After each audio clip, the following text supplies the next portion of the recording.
another day, another dollar, and a new camera. My name is Nick, you're watching Olsen Auto. We're gonna be working on my Foxbody Mustang today, but I wanna start off by saying, and I think it should be obvious compared to some of my older videos, but I have a new camera. Now I just picked this up. It's a Sony ZV-E10, films 4K, so we get to see my hoopty project cars in the best resolution possible. So the next time that I'm cross-threading a bolt, you'll be able to see it in the highest resolution available. That being said, there's a lot of other reasons I purchased this camera. I've literally had it for a few hours. I've been filming some B-roll here or there just to kind of get my feet wet with it, get used to it. I love it. I think the videos are going to be awesome with it. With that out of the way, if you remember the last video, obviously we talked about LS swaps like this one here and kind of the budgets behind them, things like that. I think that was an awesome video. However, the video before that, we worked on the Foxbody, my 1988 Ford Mustang 505-speed. Now, it is a mess to say the least. It's been a project car for the last 3 years that I've owned it. Actually, as of this video, I've owned it for exactly 3 years. I purchased it late August of 2021. We have reached the 3-year mark and it's actually in somewhat decent shape compared to when I bought it. Now that being said,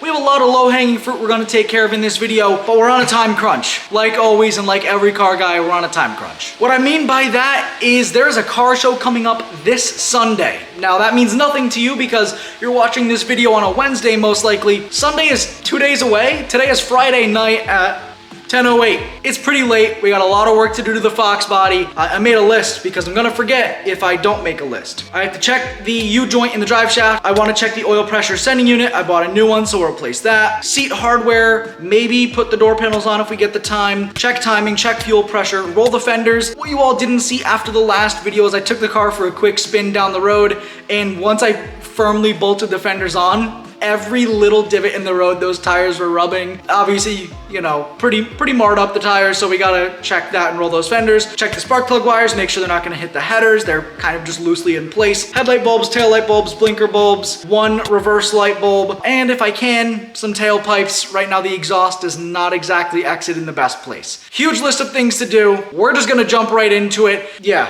huge list to do. Sounds about right.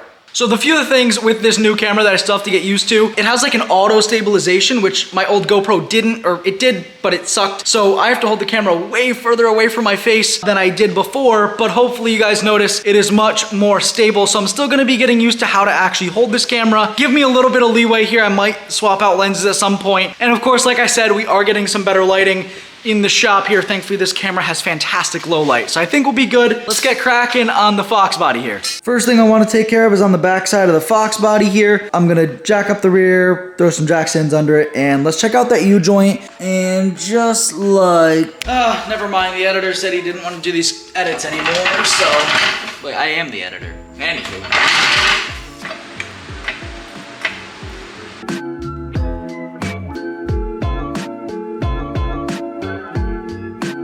Okay, so pretty straightforward. The first thing that I want to check is the drive shaft U-joint. As you can see, got the rear tires here, and that is our U-joint. So right there, I'm gonna make sure that it's tight, make sure it isn't worn out. It looks pretty okay. I gave it a quick little wiggle. I think it's fine. I think I'm just hallucinating or there's something else wrong, but it ain't that, I don't think. Now I have this really old school Sears timing light, so take that how you will. I'm gonna get this car kind of warmed up, let it run for like 5 minutes, shut it off, unplug the spout connector for the distributor, and then we'll see what we can't do. I'm hoping it's out of time because that's a really easy fix, but I'm assuming it's not because I was pretty thorough and I did it 3 times. So just for fun, we're gonna do that. I'm also gonna plug my smoke machine into the vacuum manifold up there, see if we have any major leaks that come back through there. I checked it on the intake side and nothing came out, but let's go ahead. Let's let it get warmed up because you can't really accurately check timing unless it's warm.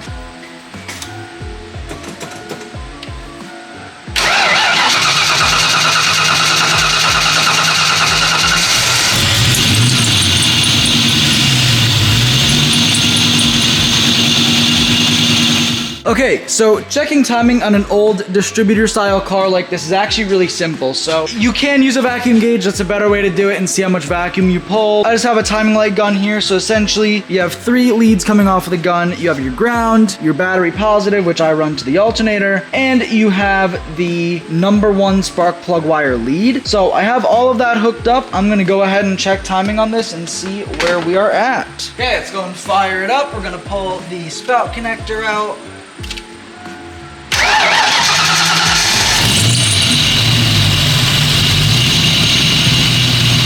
Okay, so I decided to check the timing in the Foxbody. There's a few ways to do this, but what I have is a timing light. So hooked up the timing light, and of course my fat head was in the way of the video, so none of that footage came out well. But essentially what I found is just like I expected and just like I said. It was right on the money. It's hitting that timing mark perfectly. Now, technically, you could advance or retard the timing a little bit to maybe get a more favorable tune out of it. So I did retard the timing just the littlest bit. And to be honest, I saw no running difference. So my next step was actually to look at vacuum and see if there are any vacuum leaks. Ultimately, I am filming this after the fact, and I'm pretty sure I know what the problem is. And I'm not sure that we solve it before the car show, but I guess we'll see. I should also mention that the U-joint wasn't loose. I couldn't get the oil pressure sending unit to work. I didn't pick up any bulbs, so all I have is still just the 1 reverse light, and I didn't get the tailpipes on because that's a lot of effort, and to be honest, I should have, because it smells pretty bad when you drive it. Let's see how much progress we made if we ended up fixing anything at all.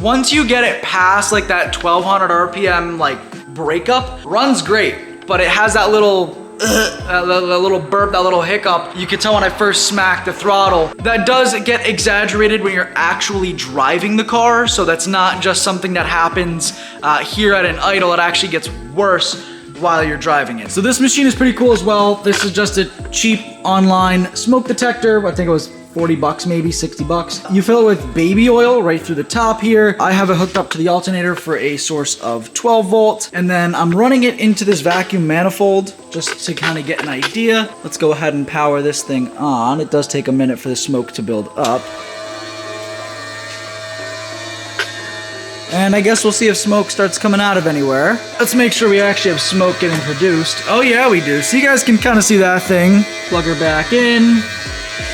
And once all that goes away, I'm not seeing anything.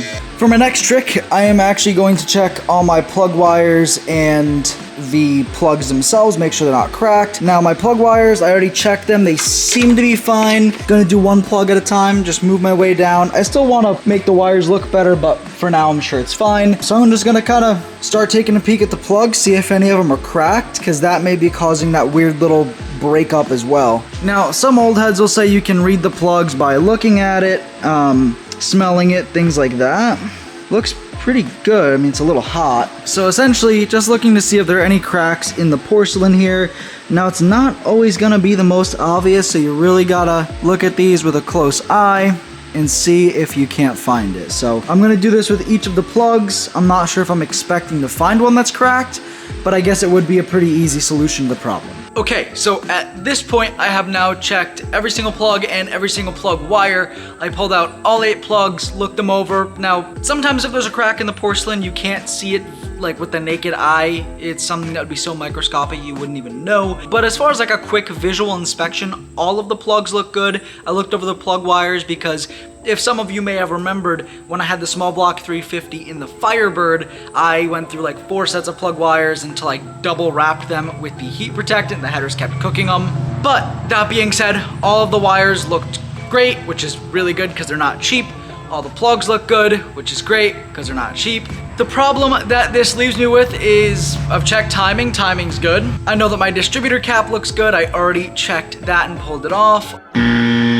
All of my plugs are in the right order. I checked that. The plugs aren't cracked as far as I'm aware. Okay, in the last clip, I said I was going to check the fuel pressure, things like that. I have the Pittsburgh Harbor Freight fuel pressure checker. To be honest, I am not totally satisfied with the results that it gave me, in the sense that I don't trust it. It was showing like 12 PSI at a hot idle. The internet says like 15 should be okay, in the ballpark there, but then I fired it up with the BBK gauge back on it, and I was seeing about 30 at a hot idle, which is even better. It should be running like up to 40 under load. I gave it a quick blip of the revs and I saw 35. So I don't think it's fuel pressure, to be honest. I don't know what it is. So what I'm gonna do, we're gonna wash this car up real quick. This will be a trial by fire. This will be by far and away the longest I've ever driven it. I'm gonna top it off with some 93 I got sitting in a tank over there. I guess we'll see what happens. Let's get this thing cleaned up.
Okay, so we're getting in the car. I had my dad come by and take a look at it because he's going with us tomorrow. And one of the things that he mentioned looking at was the cap and rotor. Now, I'll admit it, I'm a fuel injection boy through and through, but I'm not the best, most knowledgeable when it comes to distributors. And with a little bit of digging, it appears that it could be the cap and rotor. Hopefully that makes it run a little bit better. I guess we'll see. Okay, so a new cap and rotor has been acquired. Obviously, I have my light under the engine bay. That's because I made the mistake of taking this apart with the car out of the garage. I'm committed now, so we're just gonna do it in the dark. Okay, so essentially with a cap and rotor design, there are a few main pieces. There's the distributor itself, which has your pickup coil. That is where the actual main rotor is kind of spinning around. You have the rotor that sits on top. Now that's connected directly to your crankshaft. When people talk about ignition timing, that's what they mean by, for lack of better terms, retarding or advancing the timing. You're basically just changing when it's gonna spark. So obviously on the money would be right here, a little retarded or a little advanced. It's gonna change when it sparks to the next plug. So obviously when you turn the distributor, you're changing where that timing exactly sits. Now there's a few key points for failure here. As you can see with the rotor itself, that metal can get gummed up, it can wear down, it can get corroded, so it won't be making a perfect connection. You can also have a very similar problem here with the cap, where these diodes on the inside, again, they get corroded and won't make a perfect connection. There is the centerpiece, which is where the coil actually provides power to the rotor. So you'll see it kind of sits on the middle of the rotor itself. Coil sits right above that. It's supposed to be spring loaded and it's supposed to be a full dome piece. As you can see on my old MSD cap that just came out of the car, it isn't springy and it isn't a dome. Let's go start the thing back up. Now that it has that piece change, it might not be a bad idea to check the timing again. Let's see where this leaves us.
Okay, so it is the next day. Obviously, we just ended with some cinematics there, and I was obviously able to make it in the Foxbody, and of course, we made it home here. It did pretty okay. It horrifically needs an alignment. As you can see, this side here has a ton of camber. This side has less camber, but a lot of toe out, so it doesn't exactly drive the straightest. However, it actually drives pretty okay. Now, it still breaks up and runs weird, but I kind of had this epiphany, asked some people, and my dad even mentioned it. Probably the plug wires. If you all remember with the Firebird, I had a ton of problems with the plug wires. They were always going bad, always breaking. They were always overheating, mostly due to my long tube headers, and they would just break and go bad, and then you're not making spark. Or you are, but only sometimes, and obviously it's gonna run like trash in that case. I think we have similar things here. There's two things I'm gonna do before I go ahead and I spend another $100 on plug wires. I'm gonna make sure that my firing order is correct, pretty confident in that, double check the timing, but I'm going to sort of pinch down where it goes on the plug diode, the connector for the plug itself, because it's a little loose and floppy both